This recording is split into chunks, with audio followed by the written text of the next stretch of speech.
Hi, good morning, good evening, good afternoon. Welcome back to Cannon Fodder, the channel for Arsenal fans all over this world. My wife. I didn't actually. I didn't modify the audio, did I? No, I didn't. I didn't modify the audio. Thank you very much. Thank you for that. Oh, my squeaky voice, guys. I do apologize for that.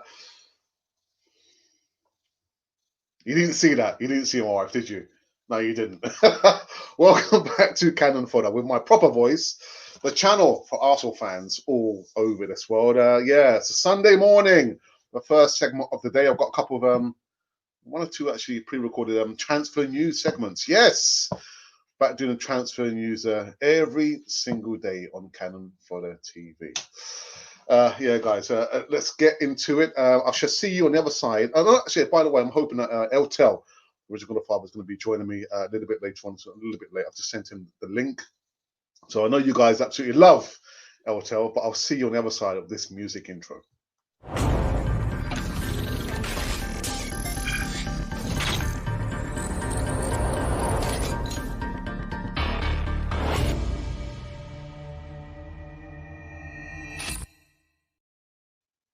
Right, yes, welcome back to Cannon Fodder. I'm laughing at my wife. You didn't see it, did you? You can see my wife?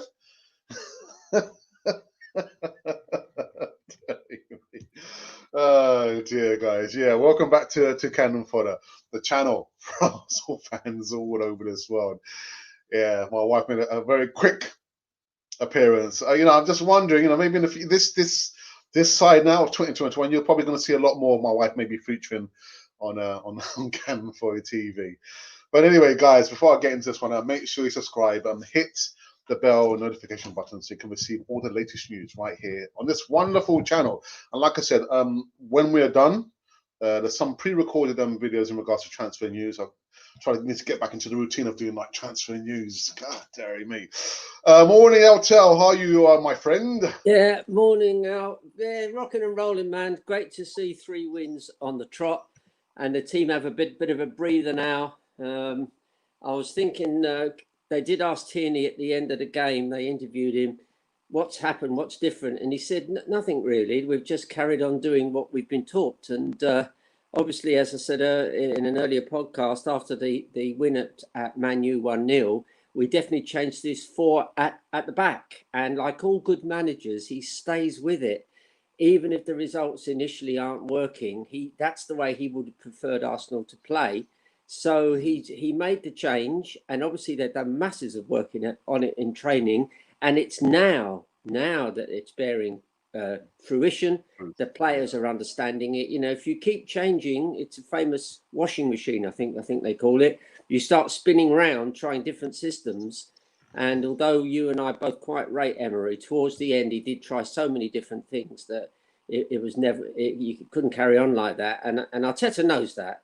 And if you're going to make a change, it's a pivotal moment. And he's made the change, and finally it's working. We're finally seeing our attack working really well. I think everybody admits that Emile Smith-Rowe, although he's not fully up to speed yet, has made an enormous difference. His first touch is always wonderful. I don't know if anybody noticed for the goal that Saka tapped in. He did he played the ball sort of round the corner, ran on, and then when the ball came back to him, he controlled it with his weaker foot and then crossed his left foot. I did notice that, Terry. Yeah. I mean, the touch, I was going to talk about it. I was thinking, oh my goodness. I looked on YouTube, like, just to double check and check again. With his left foot, he controlled it with his left foot. Oh, wonderful. But let me get into the news segments before we get into the details of the game. Yeah, 4-0. But anyway. The first bit of news is in regards to Kieran Tierney. Where's the youngster? Let me put him up here first. Where is he? Yeah, there we go. And some fans just come out on Twitter saying, just want to say thank you to Unai Emery. Some fans have lauded one player after absolute unreal display, Kieran Tierney. An absolute stormer for Arsenal on a Saturday night. The Gunners put Stam Allardyce's West Bromwich Albion to the sword with a ruthless 4-0 win at the Hawthorns. And a lot of players, as well as the fans, have been saying, Unai Emery, thank you for signing Kieran Tierney.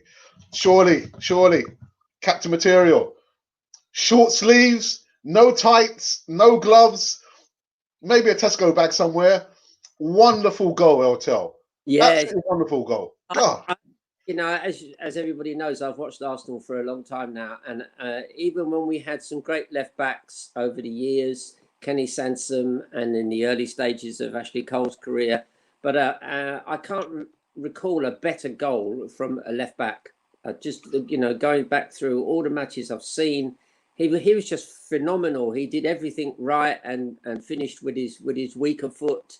And I really can't think of a better goal from any of our left backs, going back all the way to Bob McNabb and Sammy Nelson and all those guys. He really hit the heights there.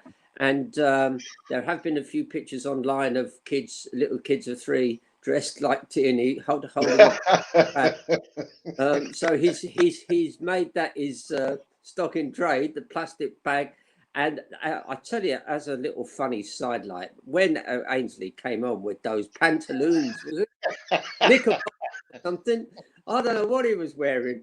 And he is going to, I hope he's got a sense of humour, because he's going to take some serious ribbing. I kept looking at it. I think, what's he got on there? Their first start, and what are they, pantaloons? This is pantomime season still going. He's just stepped out of a panto rehearsal. It was hilarious. My son did tell me that he thought a couple of other players had white pantaloons on as well. But Ceballos had some similar gear on. But it looked so funny. And at that point, we were 3 or 4-0 up, and we could afford a smile and let the panto season start, He's behind you. What's he wearing? And the second news segment is in regards to Alexander Lacazette, who's now hit a rich vein of form. And apparently Ian Wright has held Alexander Lacazette, and he said that, listen, on his Instagram account, I know how hard you have worked to find your form and keep your confidence up. And it was a brilliant performance. And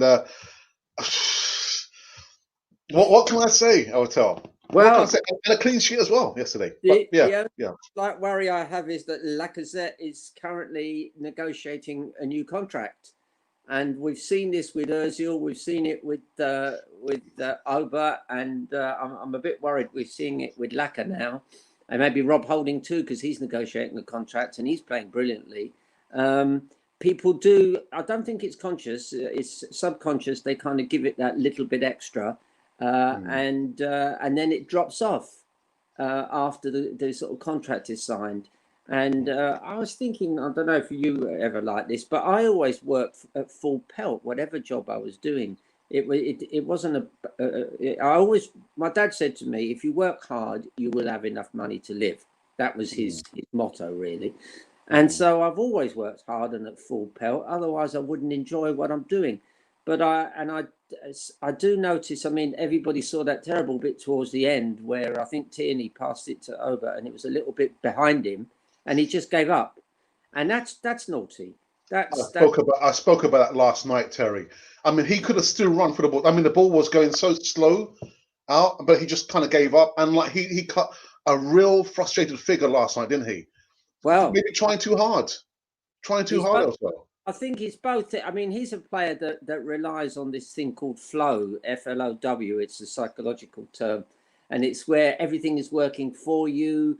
You're at the cusp of your learning and your cusp of your ability, and it feels good. It's a feel-good factor, and he finds it difficult now to play when he isn't our top. Well, he isn't playing as if he were our top forward. We've got a young whippersnapper called Martinelli who's coming on and ripping up that left-hand side of the pitch. Rip it up, Malm, rip it up.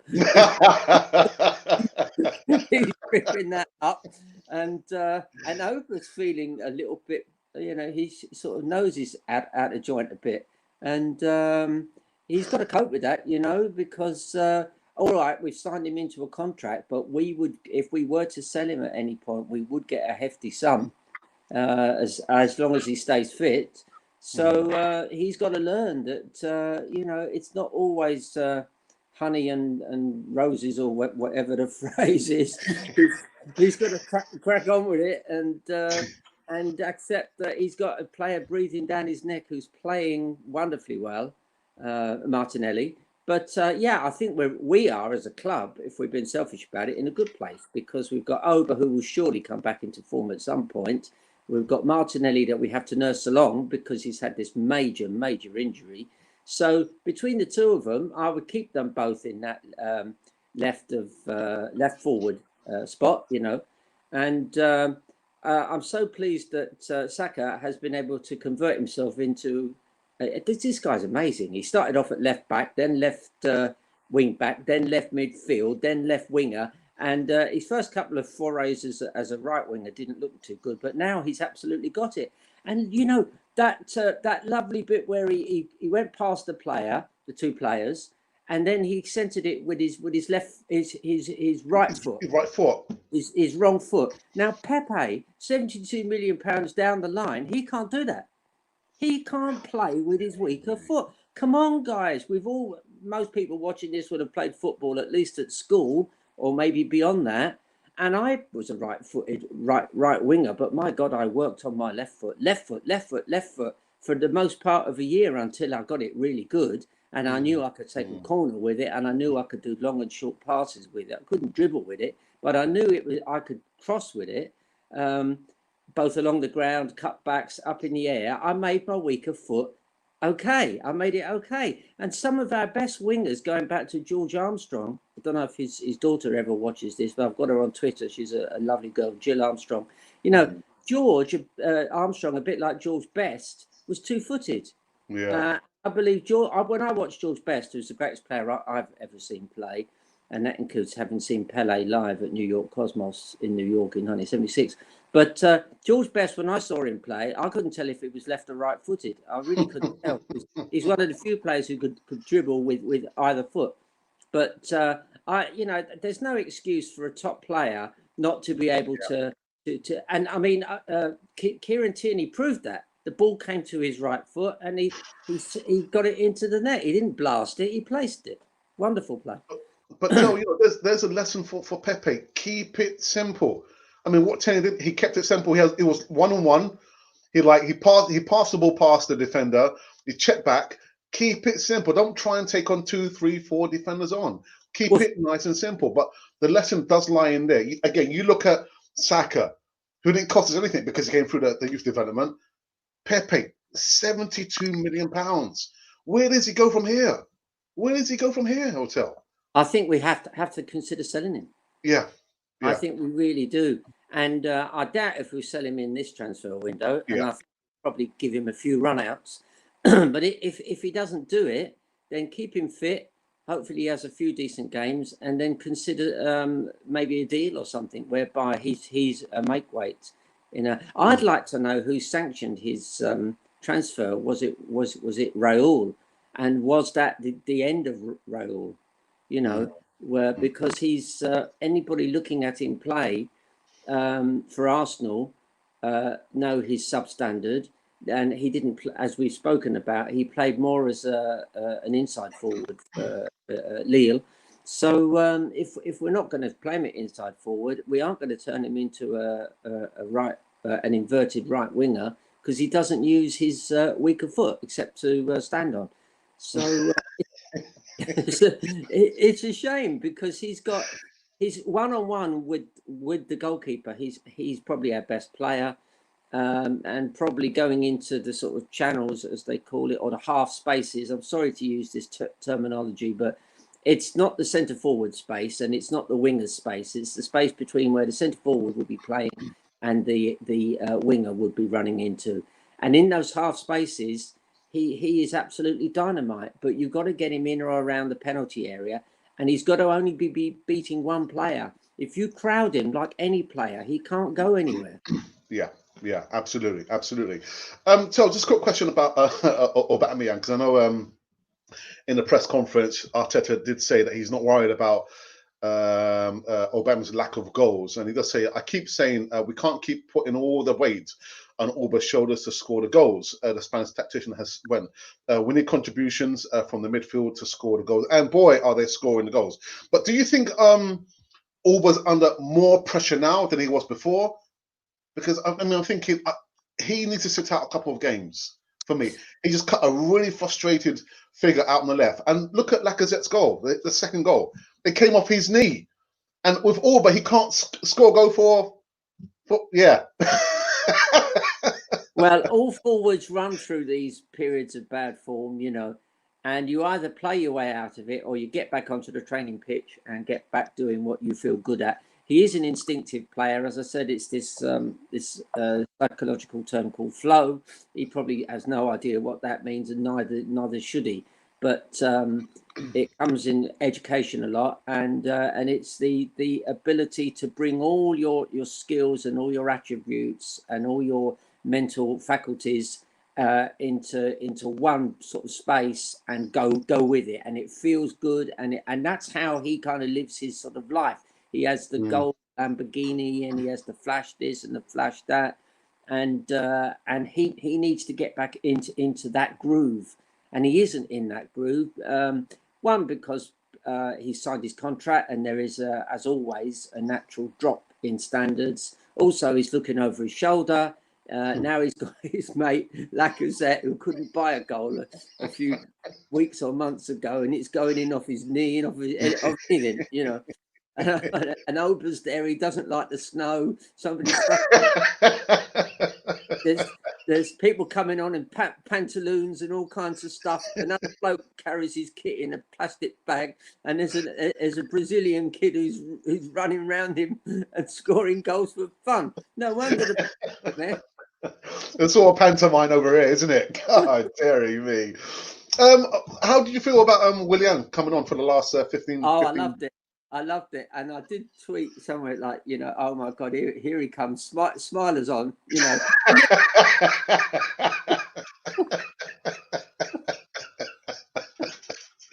Oh dear, let's go into the live. And then did he score? Oh my goodness, do I want him to score? But he didn't anyway. But he's got a jink or two left in him. His pace has gone, and but he does jink well, and he does make that yard for himself, and he can go inside or outside the player. But to be honest, I'd rather he went outside of Arsenal at this stage. Let's go to the live chat for the first time this morning. See who's joined us. For the fun and laughter. I've got the Assemble says, good morning, Alex and Eltel. Assemble, good morning to you, my friend. And Arsenal for Life says, morning, Alex Eltel. Oh dear. Savino, a last minute against Chelsea, must be a contender. I don't remember that goal, to be honest. Savino. I'll have to look it up. But I thought, listen, Tierney's goal, God, dearie me, man. I was thinking, wow, what? With his weaker foot, like Elsa says, there's no excuse for Pepe not to work on his weaker foot. Anyway, the shadows. Sorry, Tom, you want to say something? Oh no, just a thing. At our local church, we had a priest, about 10 or 15 years ago. And he was a Brazilian guy, and he told me, as well as being a priest, he was also best man at Silvinho's wedding. Ah, wow! So is that an interesting one? God, just thought I'd throw that one in. Good morning. So amazing, happy Arteta kept playing with our young guns.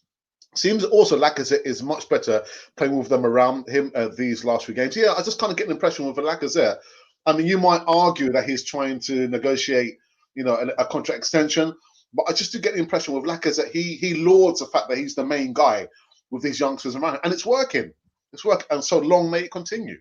Actually, that first goal he scored, the one that didn't go off his knee, it was an ex-Arsenal player playing for West Brom who knocked it in onto his own post. But then he came. A lot of people forget this. If you run it back, it comes to Emile Smith Rowe, to his weaker foot, and he lashes it. Absolutely, and he's not skying it over the bar or miscuing it or on target. He lashed it in with his weaker foot, and then it comes to Lacazette, and he quickly repositioned his feet and scored a beautiful goal. So as you say, Lacazette loves that little space, that penalty box space. He's a brute of a guy. I would hate to play against him because he is so strong.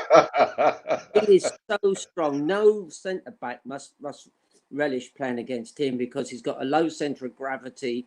You can't knock him off the ball, and he knows how to turn and score. So listen, leave him in there. He's doing his job. He's unlike Auba. He doesn't ghost into space. He just stands there and lashes the ball in. So yeah, he's cemented his place in this system.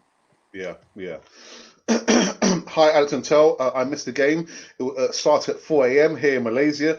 I couldn't stay up. Yeah, I imagine. That's very quite early doors. But I saw the highlights, and the first goal, great. Second goal was Wenger ball. Yeah, it was actually. It was. I mean, for me, the difference is Emil Smith Rowe. The understanding between Emil Smith Rowe and Saka, I'm loving it. And Yeah. like we said in the beginning, that remember when he did the run, the dash run behind the defense, his first touch was with his weakest left foot, and I had to repeat. I think the first touch with his left foot, Terry, quality, absolute quality. Yeah, and I do understand how this chap couldn't stay awake because Auba couldn't stay awake either on that left wing, could he? He was half asleep over there. But yeah, no, this business of Emil Smith Rowe, I know he's been injury prone, and I haven't seen any great examples of him tackling back yet, although he does his best. That's always the problem with sort of number 10s, isn't it? You know, your Bergkamps and people, they do kind of not tackle back greatly, and if he's got all these injury problems, I'm not sure I want him putting his foot into and getting ankle injuries and so on. But he's got the thing. Actually, Arteta's got a problem now because he's got a young player who's doing exactly what he might have to pay 50 million for, and he's got a young player doing that. He plays between the lines, first touch, bang. He knows all these young players because he's come up through the youth team with them. They've probably known each other since they were 9 or 10, so they know exactly where everybody's going to be. So all the hard work's done. You know, when a new player comes into a club, you've got to get him used to, you know, the way people run off the ball. Well, you don't do that with your youth players because they've been doing it week in, week out for year upon year. We've actually got the player we've been looking for, but now we've got to nurture him.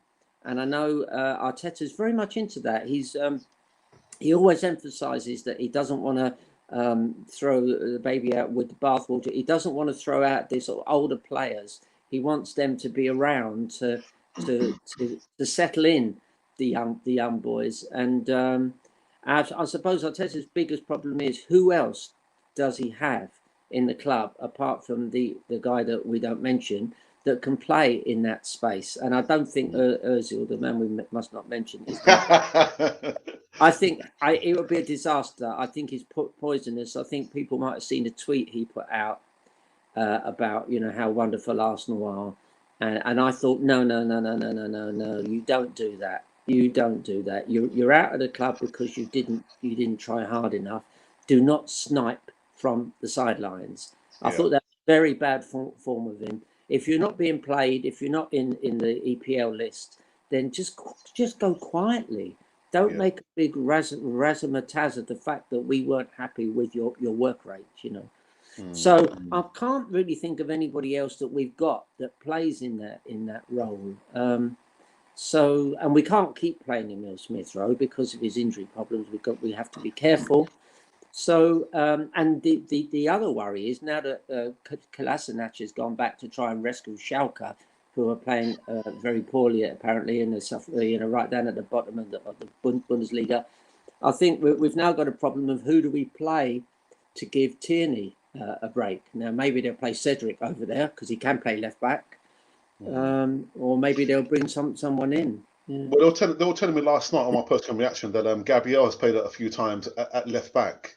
Right. Yeah, so we're fairly covered. I mean, I was quite concerned. You know, I can't see Tierney playing. The season's a long old season, Eltel. You know, so Tierney, we'll make sure we protect. Yeah, I mean, I know Gabriel and whatever can play left back and so on, but the thing is, why are we seeing the best of Tierney now? Is because he's not just a left wing back or a left centre back. He's now playing a proper left back role, like Robertson plays for Liverpool. He's playing left back, but he's also marauding forward. Now we haven't got anybody else. Maybe Cedric. I mean, Cedric with his right foot is a very good crosser off the ball. I'd even say he's possibly our best crosser of a ball. So if he can do that, because they say he's pretty two-footed, if he can do that with his left foot, and I don't know, we don't see him in training, then it's possible that he's been earmarked as the sort of shoe-in if we win it. And we will need to give Tierney a few breaks. Maybe this Newcastle match coming up, we should give him a break. Send him off with his plastic bag out to Barbados for a bit of sunshine or something. One bloke in pantaloons, another with a plastic bag. What's this team coming to?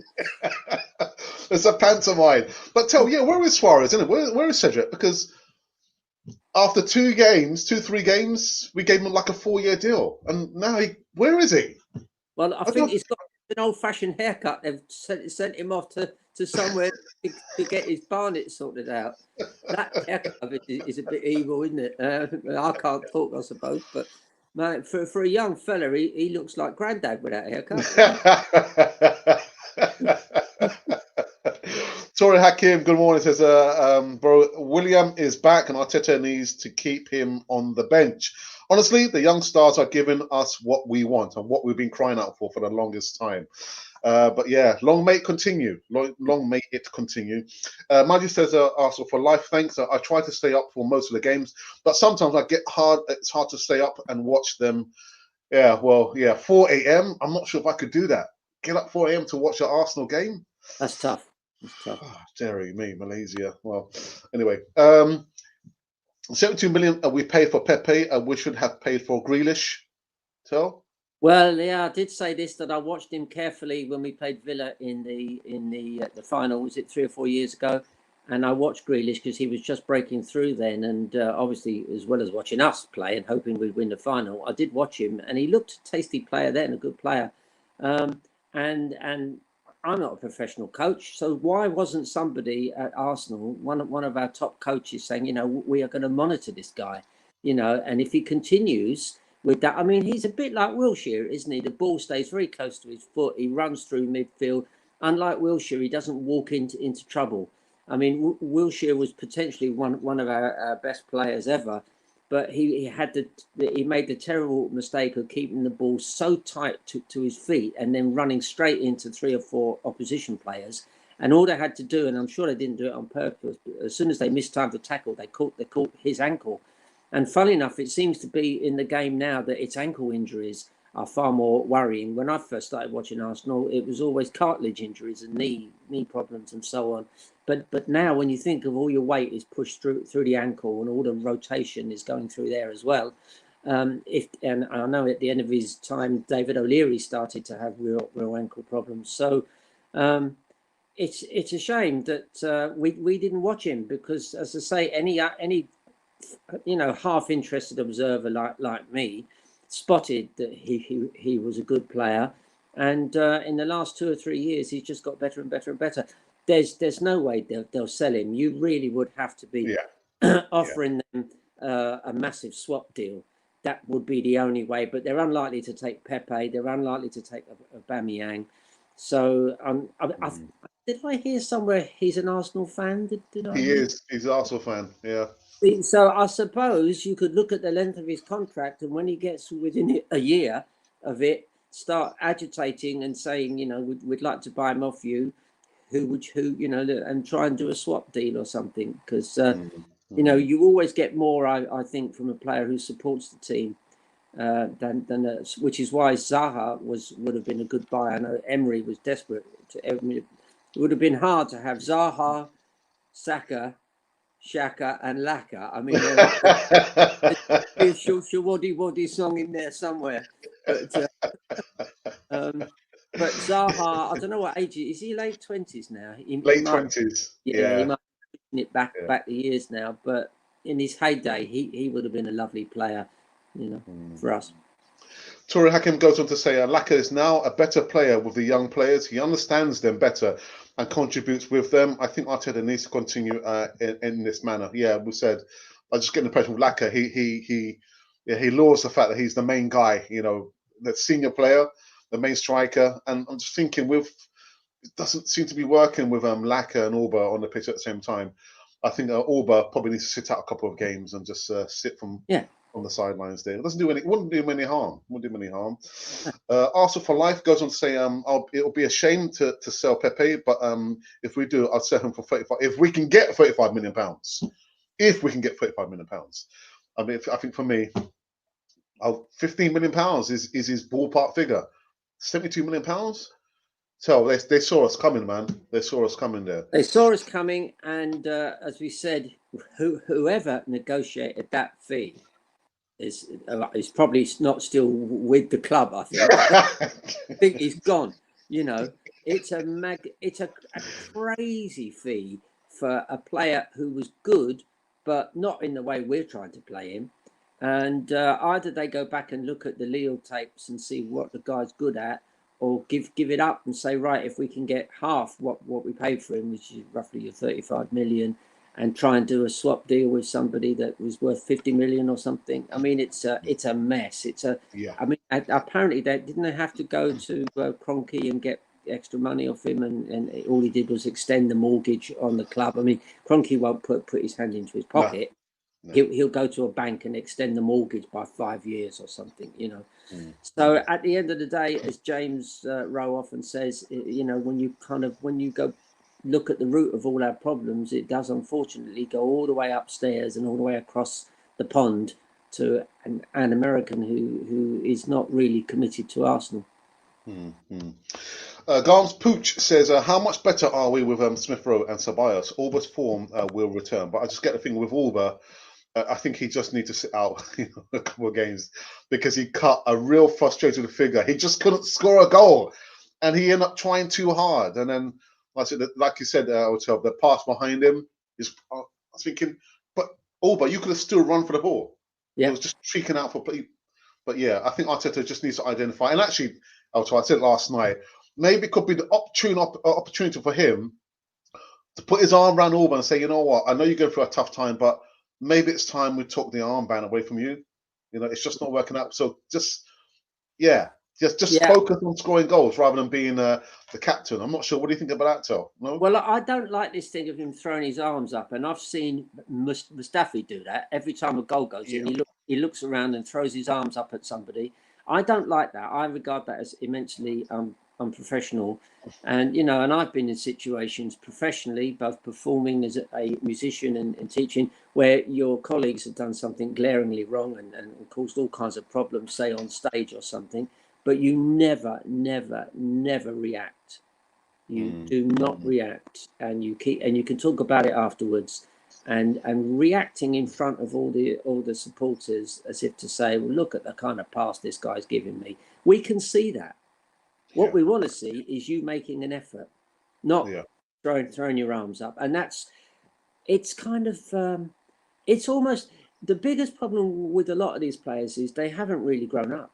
They've gone straight from school into the youth setups. They've had to forego college. Some of them go back to college afterwards, or some of them, like Steve Coppell, that played for United, he went and did his degree first and then joined. So a lot of these players haven't kind of done that growing up bit and gone off and done a day's work. I mean, Ian Wright had worked on building sites and stuff, so he'd been around, and he got up at very early o'clock and gone off to work on cold mornings, you know. So he wouldn't be doing that kind of attitude stuff. And it's almost like, if I was Arteta, I'd feel a bit embarrassed to have to tell them don't do that, because it's unprofessional. You're earning unbelievable money. Don't be unprofessional. If a colleague gives you a bad pass, swallow it. Do your best. You know, that's how professionals work. Can you imagine if an actor on stage, somebody delivered the cue line incorrectly, and the actor's stuck for a second? Was they going to throw their arms up? There goes old Hamlet again. He's not going to give that speech if you gave him the wrong cue. What? We need to loan Pepe or sell him, as he is not contributing anything in Arsenal. Arsenal team need hard work and improvement daily. Yeah, I think Pepe's days are numbered now, unfortunately. You know what? I'd be up for loaning him, but I would hope that the club that receives him plays him as that inside forward that he truly is, because then I think he'd start scoring. West Brom, why don't we loan him to them? You reckon, Tell? I would be talking to Big Sam now. Sam, I've got a boy here. He'll score you a hat full of goals, but don't play him on the wing, whatever you do. All you've got to do is pay the bloke's wages. Good morning, John Wayne. Salute, Alex and Eltel. I think dropping Auba to the bench might help. Once he sees his place is not guaranteed, it will be a wake-up call for him and work hard and get back to his best. I've always said for the longest time, you've got to play players on form. If you can't play them on reputation, you're asking for trouble. And look, with Auba, he's been off form for the longest time. When we keep playing him, it's not going to work. Drop him for a couple of games and just give him a wake-up call. But you have to tell him a few home truths. I'd be telling him, look, we're paying you fantastic money. Keep working. It will come. And if you want an easy life, then what we do is when you're sitting on the bench, we see if we can find you a pillow to sit on. Mittens to wear. If you want and mittens. Do you want a pair of mittens? Was he wearing tights last night, Auba? Oh, I don't know. He played it as if he was. Men in tights. Gumsy Gums, good morning, gents. I think you've been a bit harsh on Auba. The promising thing is that he is still getting in goal scoring positions and should have scored. He should have scored a couple of goals. I'm glad others are scoring, and Auba now has competition. Yeah, but if he's not on form, how can you continue playing him? And the last thing I want is my captain throwing his arms up because the ball has trickled just behind him. That doesn't send out a good message to the youngsters. I want my captain to be fighting right until the end. And the player's not on form. Go on, Tel. Sorry. I mean, the guy that misplaced the pass was our man of the match, our man of the moment, our captain in waiting. People are waxing lyrical about this guy, and you're complaining about one misplaced pass. Get a life. Come on, man. Listen, we are being a bit harsh on him, but I would be telling him all this with tongue in cheek, and I'd be saying, come on, you don't want people talking about this. Get out there. If you work at it, I mean, what's the famous golfing thing? The more you work at things, the luckier you get. Well, the more you work at your game, you will get more chances, and it will come. If he is a self-belief player, but you can have a gentle go at him and have a little bit of ribbing and just G him up and saying, stop worrying about things, stop throwing your arms up in the air, get out there, you're a top player, and it will come round to you. I think he's probably seeing so much going down the right now that we've put Saka over there and Emile Smith-Rowe over next to him. Suddenly it's all going down that side. But that's good because the ball will come to him and he can run into that half space, as they call it, and score goals again. So but Tell, he had a couple of opportunities. He did. He had a couple of opportunities, but when it rains, it pours. But when it's not working, it doesn't work. So yeah. The thing is, a lot of people forget. Even when he was on his scoring runs, he did miss a lot of goals, but he never let it get him down. Even in cup finals, he had shots that missed. He has missed. In big games, but he's never let it worry him before. And once he scores one or two, if he's missed a couple earlier on, everybody forgets about them. Well, at the moment, it's currently a dry run, and every time he tries to score, it doesn't curl in, it curls wide. Don't worry about it. It will come. We need somebody talking to him who's been a forward, maybe one of our ex-players, and say, Ian Wright. It does come round. I mean, I remember when Ian Wright was approaching, was it 179 goals, like the record goal scorer? And he had this T-shirt on. He had it there for weeks, ready to whip it off and have 179. And of course, once he scored 17, I think in the same game he scored the 180th. Once the floodgates open, so it's a kind of mental block, really, And as I say, if Ian Wright could get stuck trying to score a goal, then you can. But don't let it get you down. Keep going in those chances. As you saw yesterday, when you're in form and the ball comes across, it can go off your knee and into the net. Yeah. Look, read this one. Someone says, everyone seems to forget that Pepe's transfer fees includes HP terms, higher purchase. It's got 50% interest rates. Oh, Oh, the assembled HP terms. Oh, dear me. maybe we could go on, tell. could we send it back as 40 goods? Yeah. Check the small print. The devil's in the small print. His credit card to buy him. There's some comeback there, you know. I thought Willian was frustrating when he came on. Yeah. I'm not gonna spend too much time on Willian anyway. Game after game, Tierney is becoming my favourite player. The passion, the energy, the commitment he shows. You can see he loves Arsenal. If only the senior players could show this kind of qualities. Our captain in waiting.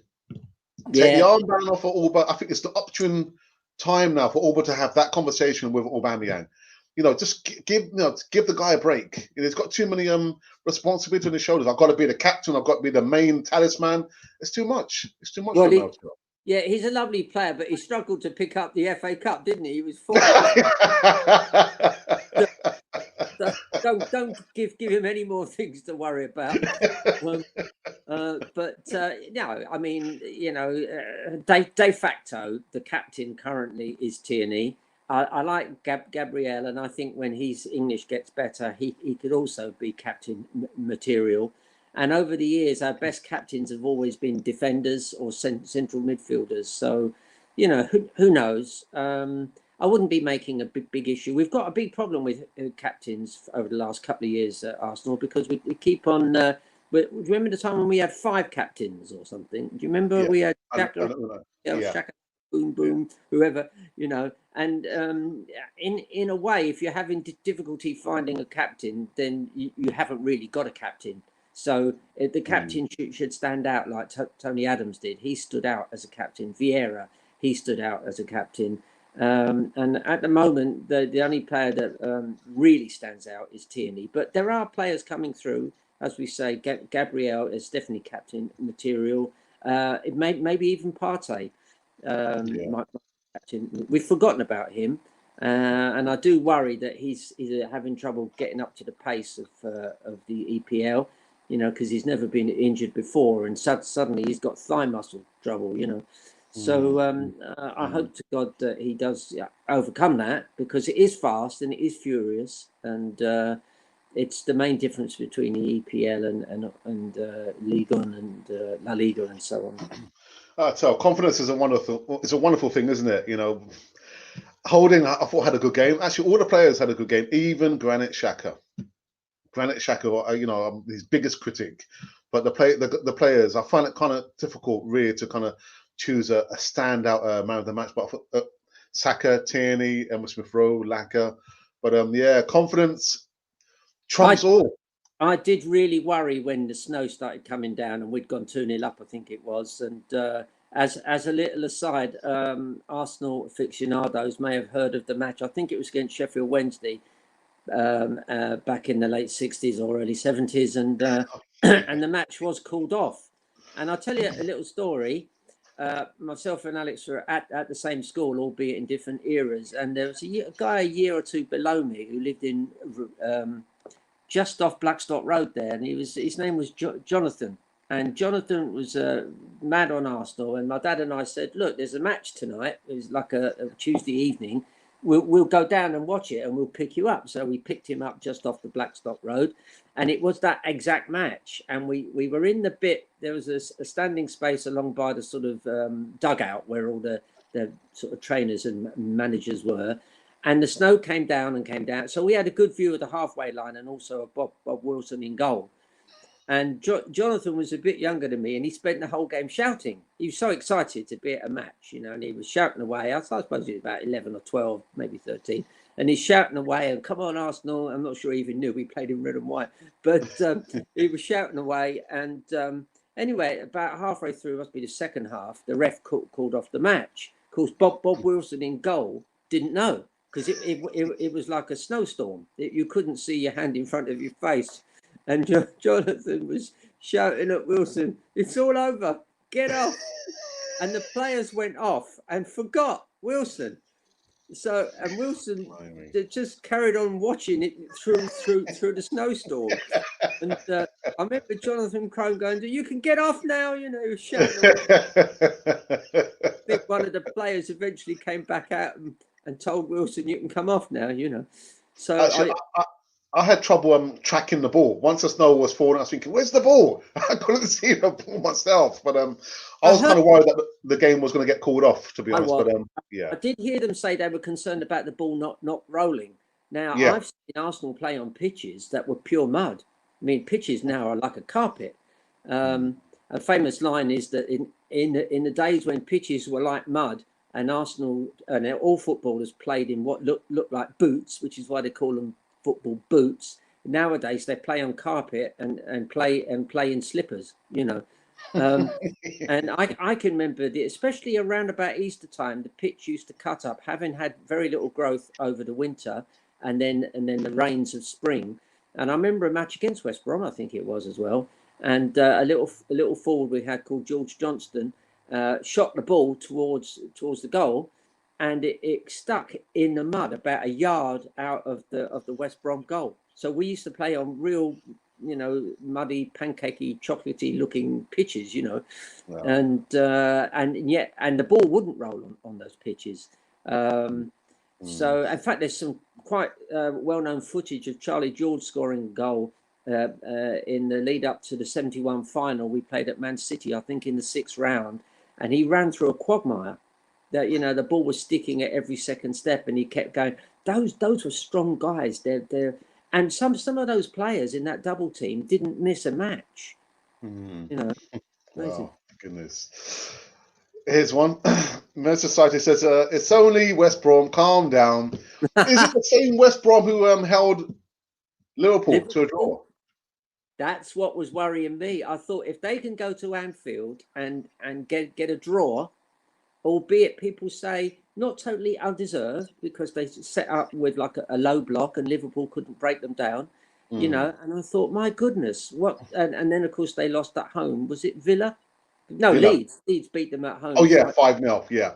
And I thought, well, which West Brom are going to turn up? And at one point, there's a little guy, Perez, was he called?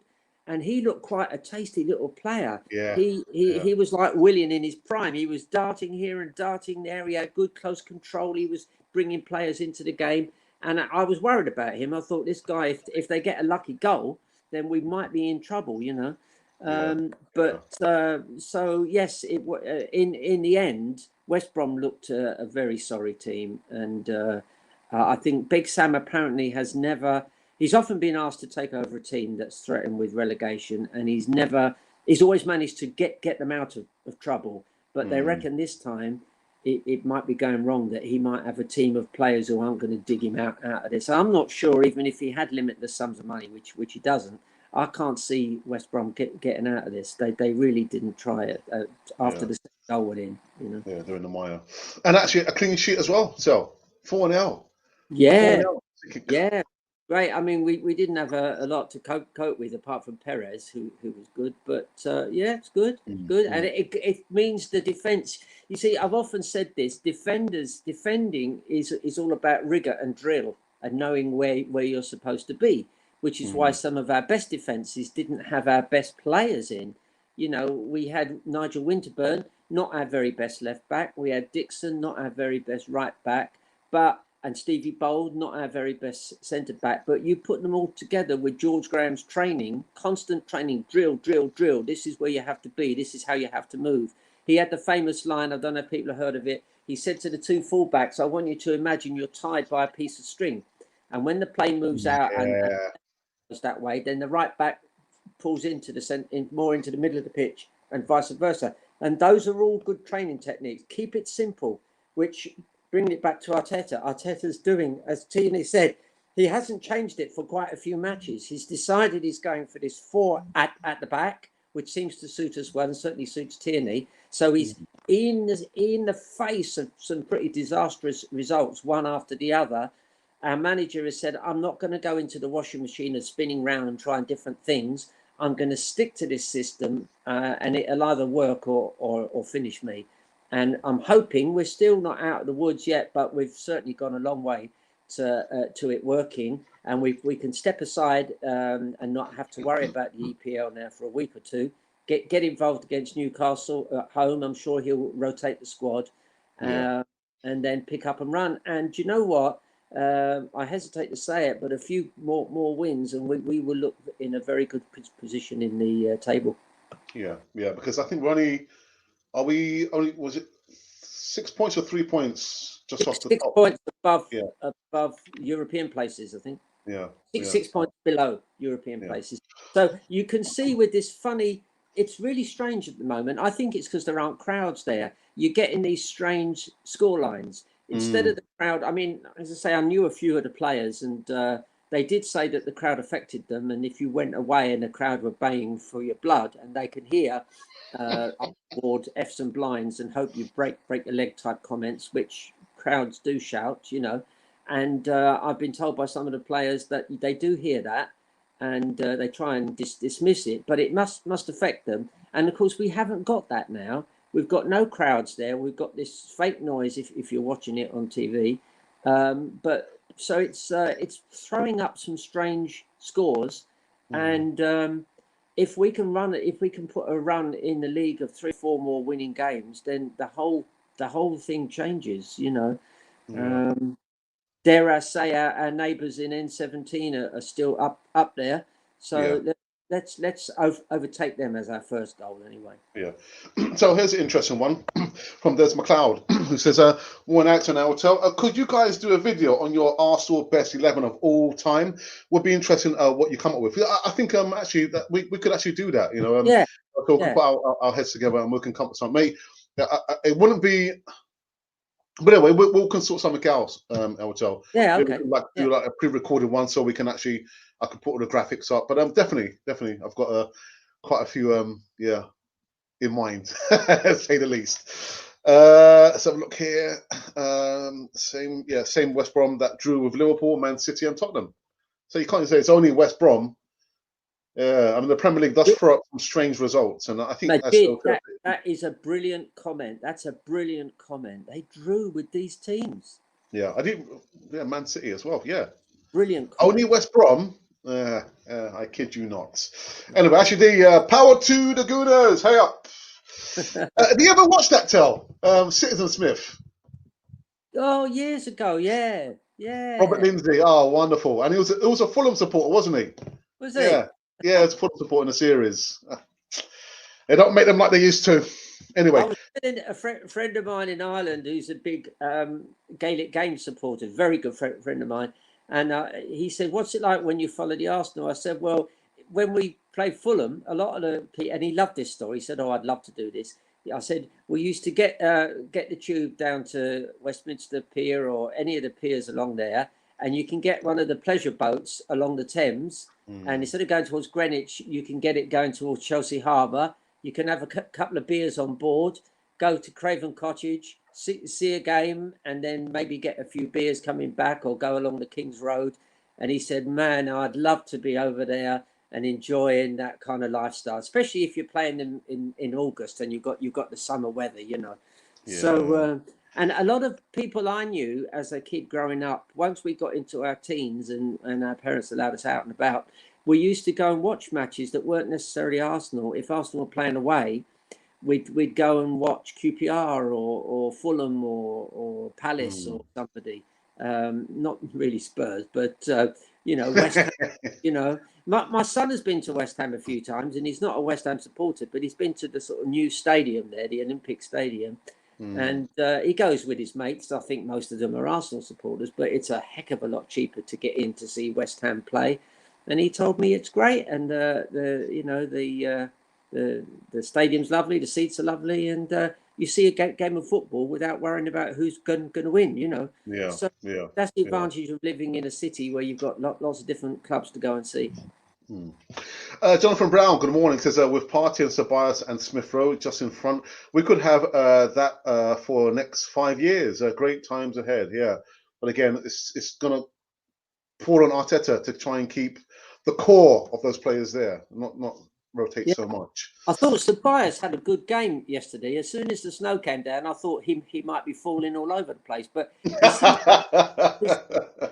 his balance is deceptive. I thought he always looks like a bit like Willock, as though he's about to lose balance. But he seemed to improve the more the snow came down. He was able to keep his feet better than the West Brom players. And I thought he had one of his better games for us, actually. He progressed the ball very well. And he's got that nice dink. He's got that nice ability to shimmy and go a different way.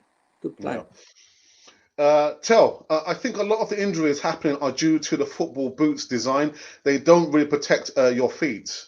I've seen the new designs. I was thinking, what are these? They're not designed to protect you. And even less so, I see a lot of the players slipping over. I was thinking, the studs I used to wear back in the 70s and 80s, there was no way you'd be slipping over. Whereas these studs are like AstroTurf studs. They're molded studs, aren't they? They're not like the ones you could. Yeah, you can screw in. I mean, one of the stories I can tell people if they're interested, there was one of the big semi-finals at Hillsborough in the early 70s, or was it the late 70s, leading up to one of the big cup finals. And I used to know, I had a friend who knew Tony Donnelly, who was the Arsenal kit manager. And he was a real hero at Arsenal. And he as kit manager, he was in charge of seeing what length stud was actually needed in a game. And in one of the semi-finals, he's on record as saying, I made a massive error. He said the Arsenal players were sliding all over the place. And as soon as he knew his mistake straight away. And as soon as they came in, he said to them, get your boots off. I'm changing the studs. Can you imagine how in the space, I think half time was only 10 minutes in those days. He must have had help to try and change all the studs. I think Arsenal went through and won the game. So the length of stud used to be very important, especially if you've got a surface that looks okay but is slippy underneath. So I do worry that these boots, because soccer boots are different from rugby boots, of course, and players do favour the sort of lighter boot. But I would much rather. Having said that, my primary school boots, I played for, obviously we all did, for our primary school football team, and when I was a kid, you didn't go into a shop and buy football boots unless you were kind of well off, So I got into the team and the teacher said, right, I've got a cupboard in here and we've got the old boots. And he came out with these boots and I swear to you, they were like the players wore in the 1930s. They're a massive toe cap, and they were all peeling because they used to rub dubbing and stuff into them. So these things were all peeling as if they had some terrible skin complaint. And I remember I was playing on the right wing, and I said to the teacher, I can't get my toe in under the ball. It's just going to be a toe punt, whatever happens. And we had to clop around the nose. It was a bit like that film Cares. I don't know if people have seen it, where the teacher's out there trying to make these boys play in mud. So, and that was at Highbury Fields used to be our home, and that used to be Cinders in those days. That's right, yeah. So, yeah, do you remember that? I remember playing. Alec, while we're on, did you play it for the school at all in any games? For Highbury or for Thornhill? Highbury Grove. I did. Yeah. Many games. I told you when I met Pat Jennings. It was the Islington Gazette Cup in 1981. And we played against St. Aloysius, and we drew 3-3. And he presented the medals, and I was thinking the guy's got massive hands. But yeah, I played for Highbury Grove. Yeah. Were you playing at Arsenal? Were you playing at Highbury Stadium? Yeah, that's my one. That's my my call to fame. I would. Yeah. I got that far. We used to run in and out of the stadium as kids, but we played at Hackney Marshes a lot. Yeah. When I got into the sixth form, they started picking me then because basically all the good players started leaving. Did you ever play at Woodham Lodge? Yeah, all the time. Yeah. Blimey, man. God, those were the days, man. Anyway, let me go through these ones here. Mickey Cartel. The cartel.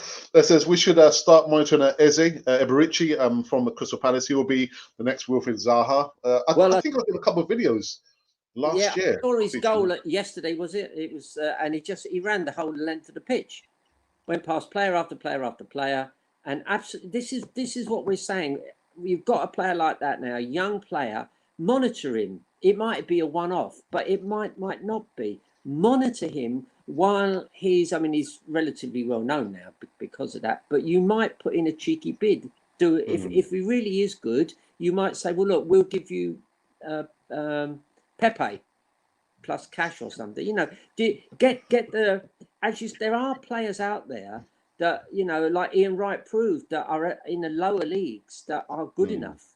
But you've got to, which is why I am worried about the fact that we seem to have got shot of all our scouts. Yeah, And if that includes our youth scouts, we really are in trouble. Yeah. Run through this very, very quickly. Maggie says, yeah, Zaha would have been a good option too. He's not 28 in his prime, so could still be a good option for a decent price. Do you think Crystal Palace would sell him? I don't think. Well, would they sell him? I don't think they would they? You'd have to offer him silly money for him. And Yeah. I think we've had enough. I love Zaha as a player, but at 28, rising 29, I think we've got to stop doing this.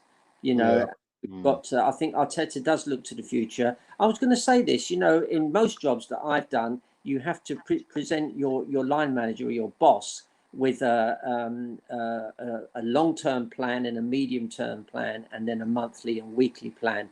And Arteta has mentioned this several times, that they do have it completely planned out. They know where they're going. He obviously had decided halfway through this season he was going to change from 5 at the back to 4 at the back and so on. He planned all these things. I think he's planned all the transfer windows in advance, and obviously that will be subject to players running in and out of form and so on.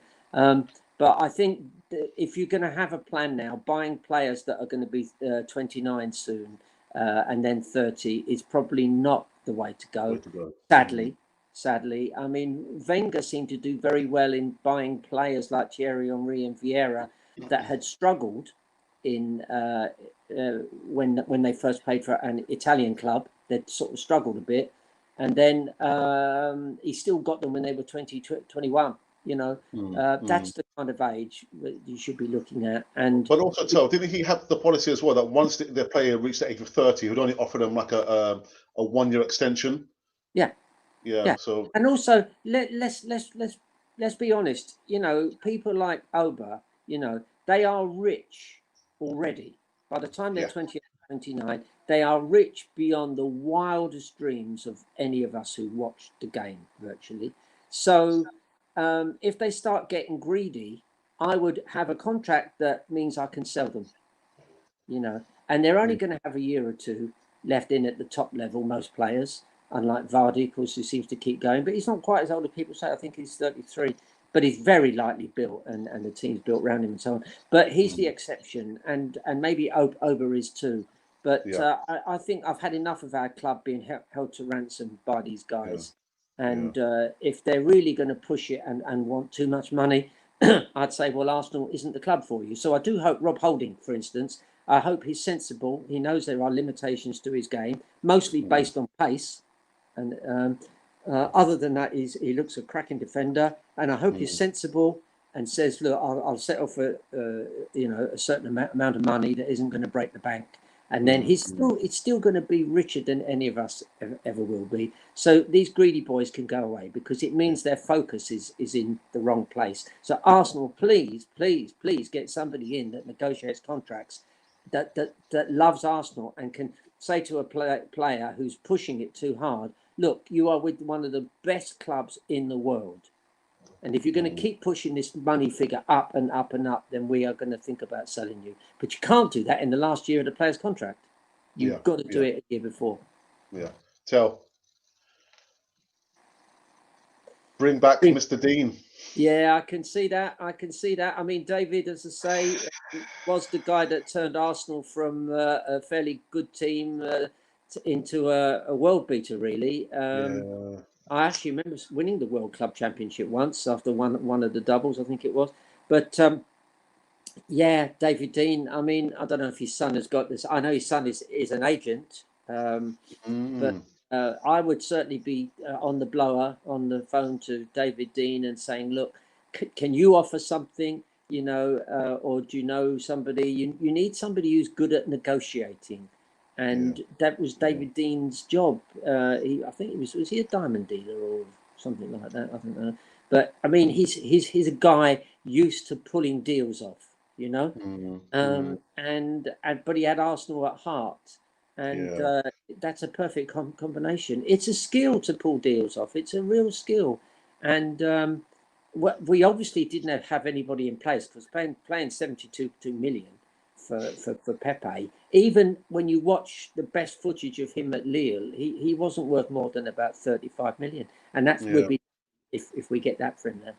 Yeah, but with David Dein, I mean, when we were doing the segment with Alex Stewart from the Athletic, I did a bit of research, and even then, there was stories about David Dein literally going into the dressing room to talk to the players before the game, and even after he'd speak to the players. And he said that with Rocky Rocastle, the documentary, he said that with Rocky Rocastle, he felt like it was like his son, and we are missing that link there. A people person, Terry, people person above, literally having like business acumen. We're missing that link there with the players, man. And you and I both know this in teaching. If you're not a people person, it's you're waste of time. Goodbye. You might be wonderful at your subject, but if you're not good with people and know how to talk to, and to be honest, a lot of it is kind of intuitive, isn't it? I mean, you and I before a lesson, we don't go in and say I'm going to do this and this. We have the lesson planned, but then all the little interactions and trying to get the best out of people and trying to show them empathy and trying to think how that person's feeling. All these things Dean had in abundance. Yeah. And when he would go into the dressing room, I'm sure it didn't annoy anybody because he was like he was one of us. Yeah. Whereas I've heard that Raul that used to go in there, and I don't think the players were too happy with him. So there are some people who can carry that role off, and the players and they see him around the place, and it's all the little.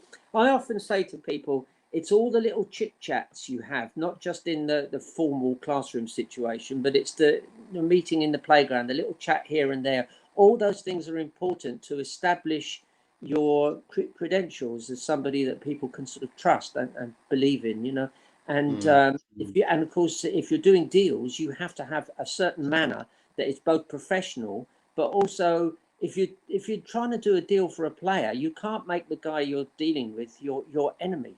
There are ways of running deals, and I do worry about the way we've been using agents, or let's put it the other way around, the way agents have been using us.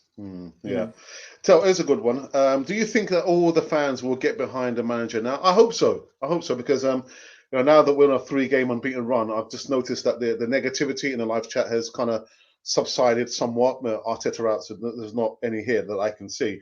But I don't like to see managers lose their jobs, and like I said last night, we've got to give Mikel Arteta time. He is an experience. I didn't choose him.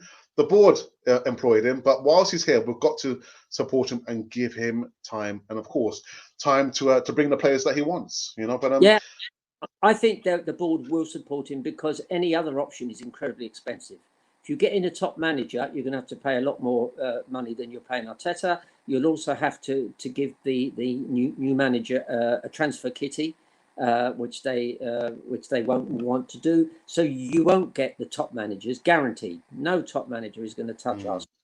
So in a way, Arteta was always the cheap option, but I think we've fallen on our feet in the same way that Arteta has fallen by accident. I don't think it was fully by design, but it's fallen on a winning formula with bringing these young players through. And the fact that Auba is upset is good. It means that Martinelli et al. Are beginning to make him feel, oh my God, there's a new wave coming here. There's a new bunch of kids. There's a new set of kids on the block who can do a good job, who can do what I can do. And that's good for him. That's good. Rise. Absolutely. So here's a question for you. Before I want to try and wrap it up, but there's so many comments in live chat. I can't get to each and every one of you. I haven't had my lunch yet and a cup of cocoa. But here's a question for you, Tel. Eltel, what is the best European away game you have been to, and how was the atmosphere and the crowds? I didn't go to many of the European away games because I was teaching, so that precluded. I did go to Champions League final, of course. And apart from the way that ended, that was a fantastic match. But in terms of European away games, I suppose the Champions League, just because we almost won it, would be, and the atmosphere was fantastic. And I'll tell you an interesting one. When I got to my seat, Arsenal had left a special T-shirt you could wear because we wore the away colours, and they left a special T-shirt with all this stuff on it, Champions League final, and somebody had nicked mine. So somebody had gone round and nicked loads.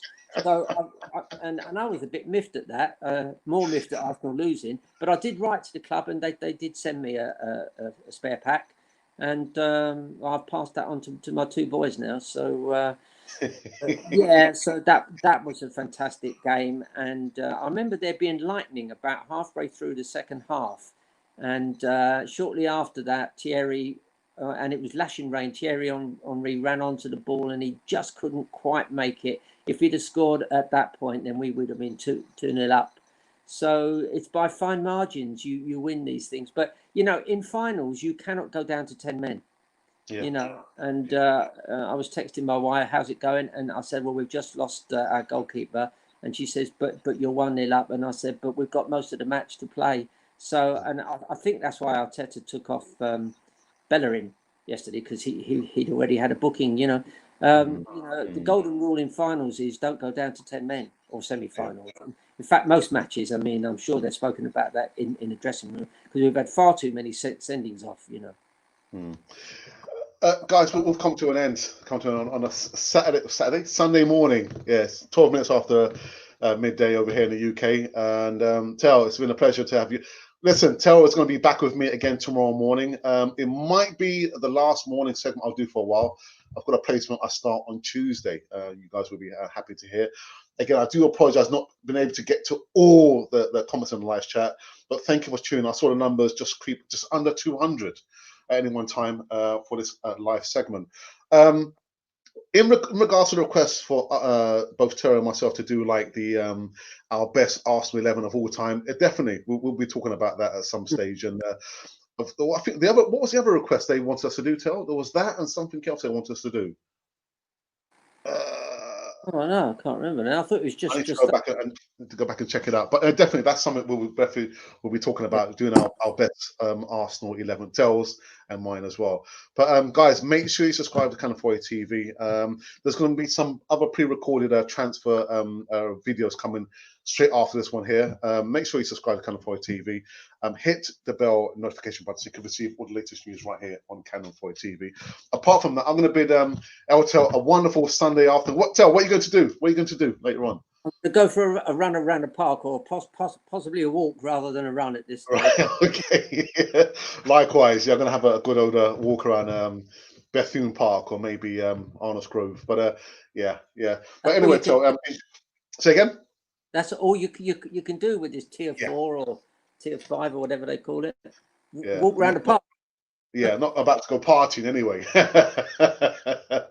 But anyway, guys, if you've been wondering who or what you've been watching, well, you've been listening to Eltel with some wonderful knowledge about Arsenal. Fantastic. But you've been watching Cannon Fodder, the channel for Arsenal fans.